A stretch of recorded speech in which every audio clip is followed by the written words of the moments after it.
Hi guys, what's going on? Welcome back to another video. So in today's video, we're just going to be talking about Discus. So this is my Discus player right over here. Just going to tell you everything you need to know about them. Alright guys, so firstly, I'm sorry for the background noise. It's just my air pump that is running down by there. And I guess I could put it off, but then the whole system will be off. And yeah, we don't want that really. So you just have to stick with it. And I'll try to edit it out as much as possible. But anyway, yeah, it's time to talk about Discus. We haven't done one of these on Discus actually ever. We haven't done one ever. And this is in the series Fish Talk, where we just talk about all kinds of fish. We've done angelfish, rainbow fish we've done, I don't know, we've done tons of things. And so now it's just time to do the Discus. Alright, so first things first, I think let's just start with the tank setup. So just in general, you know, the tank setup.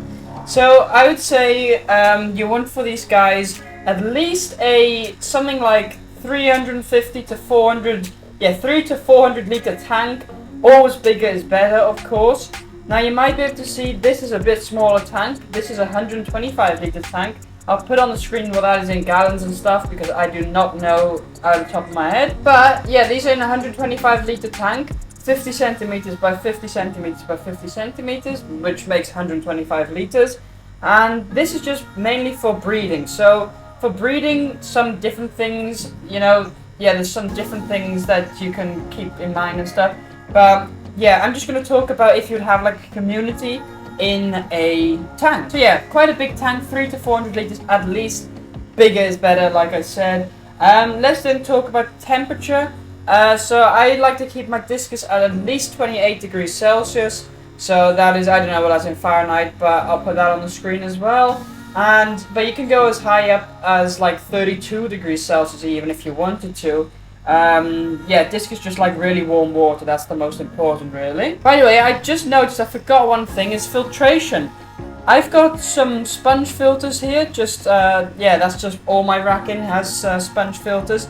But if you keep them on a big tank, I would do something like a canister filter would work best. Yeah, you want good filtration for these guys. As for substrate, I think what you can see here, I've got bare bottom. That's my favorite for breeding setups. I've got all my breeding setups on bare bottom, as you can see there and stuff. And that's just the best for breeding. However, if you want to keep them just inside, I would go with some gravel or sand or aqua soil, that would be fine. But yeah, anything like that would be fine, really. And then I guess we move on to plants. One here, I haven't got any plants, but you can keep plants with them.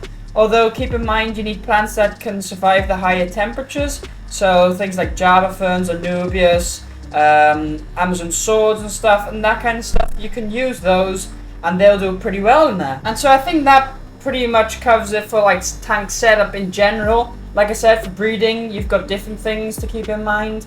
But yeah, just for if you have like a community tank inside, that would be my guidelines. Well, let's move on to how big the fish actually get. So you can see they're pretty big. Here's my hand compared. Yeah, it's about the size of my hand actually. And I would say that's about 20 centimeters tall. So I don't know if that's in inches and stuff. I'll put that on the screen again. But about 20 centimeters tall. I think that's like 6 inches, I think. Something like that. I don't know. But yeah, not too bad. And yeah, they get pretty big, especially if you feed them well and stuff. As you can see, I've got babies with them and they are grown really nicely actually. And let's then just talk about food, because you know, for growing they need food. And yeah, food is really important part of a fish really, because that's what they live off, you know. I feed my fish my own beef heart mix. I've made a video on that. I'll put that in the top right hand corner. So you can go watch that after this video if you want to. But yeah, it's a really simple mix. A lot of people use it with keeping Discus, especially breeding Discus, but also just keeping Discus. And yeah, alright, so let me just show you it. So it's in here. So I've got it just in here. So it's basically really simple. Let me just take it out a minute. There we go. So I make them in these slabs, nice and thin pieces. And then we can put this in. Well, I'll probably break this in half actually. And then like this piece, I'll just drop it in, and they absolutely love it. They'll go after it, like you can see. Yeah, they're going up, they've sensed it already. And I mean, these guys will even eat out of my hand, like. These guys are so tame. There they go. The babies absolutely love it, look at it. And it sinks down, which is nice for Discus, because they like to eat from the bottom. At least that's what I've noticed. And yeah, it just sinks down nicely. And well, they think it's all up here now, but they'll sense that it's down there in a minute. And then they'll go all down and eat it. And well, there you can see, you know, the female eating it. So yeah. So yeah, mainly feed that, but also sometimes just some pellets and some flakes. It just a bit depends. And for the babies, I actually give them baby brine shrimp. Sometimes I give the adults some brine shrimp, and they like that as well. Just some frozen stuff. But yeah, you can feed them basically a lot of things, but I think the beef heart is the best food for all. If we move on to tank mates, so well, I've got these guys on their own, of course, because I'm breeding them, and you can see them eat there. They love it. They absolutely love it. But tank mates, they can go with a lot of tank mates, so anything that's not too small to fit in their mouths, so, you know, angelfish would be perfect, actually, and just different fish that come from the Amazon, you know, South America, because that's where they originate from. And I think, yeah, most fish are just fine with them, you know, some tetras and stuff, and cories and all kinds of stuff. Just make sure they're not like teeny tiny so they can't like eat them, you know. Well, I guess let's just move on as for the last thing to breeding, because the breeding is actually the most interesting of these fish, I would say. Well, like you can see, I've bred quite a few here. And let me just start from the beginning. So you want to get a pair. You can buy a pair, or you can just buy a group of like 6, grow them out, and then a pair will form, maybe even 2 if you're lucky. And then that pair, put in a separate breeding tank, something like this, 125 liters. And then the pair, they will lay eggs. So they'll just lay some eggs on a breeding cone. I've actually got a breeding cone right by here, so this is just a breeding cone.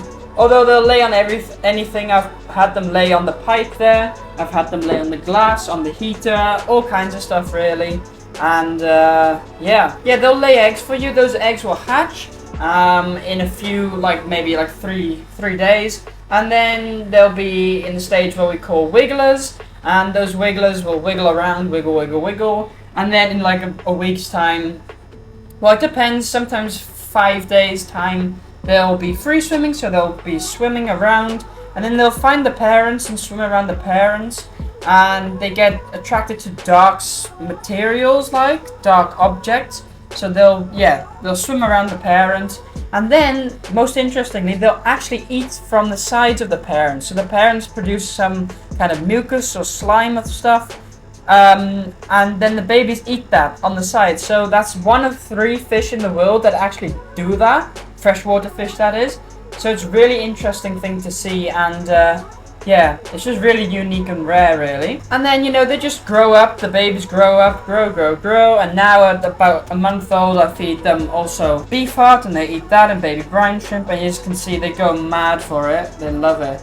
If the big daddy wouldn't, like, you know, just be in front and everything. But yeah, they absolutely love it, as you can see, and that's a really great food. And then after this, you know, you just grow the babies out till they're a bit bigger. I would say something like this. You can sell them then, or keep them, or do whatever you want with them. Alright, anyway guys, I think I've covered pretty much everything there is to know about DISCUS. Just a very short video on, you know, basic care requirements for these guys and how to keep them. Just a little bit about them and stuff. And yeah, I think you might have learned something in this video. If you did, don't forget to like and subscribe and all that kind of stuff. And then I'll see you guys next time.